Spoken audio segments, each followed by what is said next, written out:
مدربين الدوري المصري كلهم بيذاكروا من نفس الكتاب، انا يوسف التهامي العمود.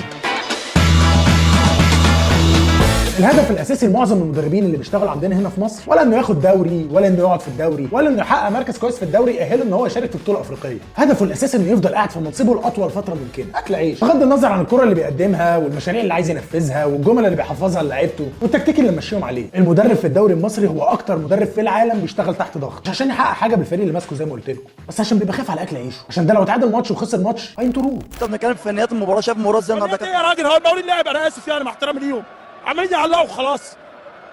حكم بوظ الماتش. وده للاسف بيخلينا واقفين في حته مش عارفين نطور فيها اساليب التدريب بتاعتنا، كل واحد بيشوف الباقي بيعمل ايه فبيعمل زيهم. ده احنا جت لنا فتره في الدوري النوادي كلها كانت بتلعب 3-5-2 ليبرو و2 مساكين، برغم ان العالم كله كان لغى الخطه دي، بس احنا شفنا واحد بيعمل كده فبقينا نعمل زيه. واحد شاف له خطه بره فقال لك لما اجي اطبقها هنا واخد عليها براءه اختراع، فلعب 4-2-3-1 وربنا كرم. الدوري كله عمل زيه، بلعب فريق كبير هرص فرقتي كلها ورا، بلعب فريق صغير هلعب بتحفظ عشان ما اتغفلش. طب ما احنا نهاجم امتى؟ واحد شاف ماتش المورينيو قال لك الحق ده في حاجه اسمها بيلد اب، فبيجي يطبق الفكر ده عندنا مع لعيبه اصلا ما عندهاش اساسيات كره القدم، التسليم والتسلل. في خطه اسمها بارك ده بس، وبرده جه يطبقها هنا، واحنا عندنا لعيبه كتير قوي عندها مشاكل اصلا في التمركز. في اي دوري في العالم كل فرقه بيبقى لها اسلوب لعب معين بيميزها، بس احنا عندنا مفيش الكلام ده، كلنا اولاد تسعه، فبيبقى كله شبه بعض. الاتحاد زي المصري، المصري زي الاسماعيلي، الاسماعيلي زي الزمالك، الزمالك زي الاهلي، حاجه قمه في الرضاء، بس برده بنحب فرقنا. فالموضوع بيوصل في الاخر ان المدربين كلهم بقوا شبه بعض، كلهم بيلفوا على الانديه، فبينتهي بيك الامر ان انت بتقلب موظف عادي وخايف على اكل عيشك. قولوا لي تحت في الكومنتات مين اكتر مدرب هنا عندنا في الدوري المصري بياكل عيش.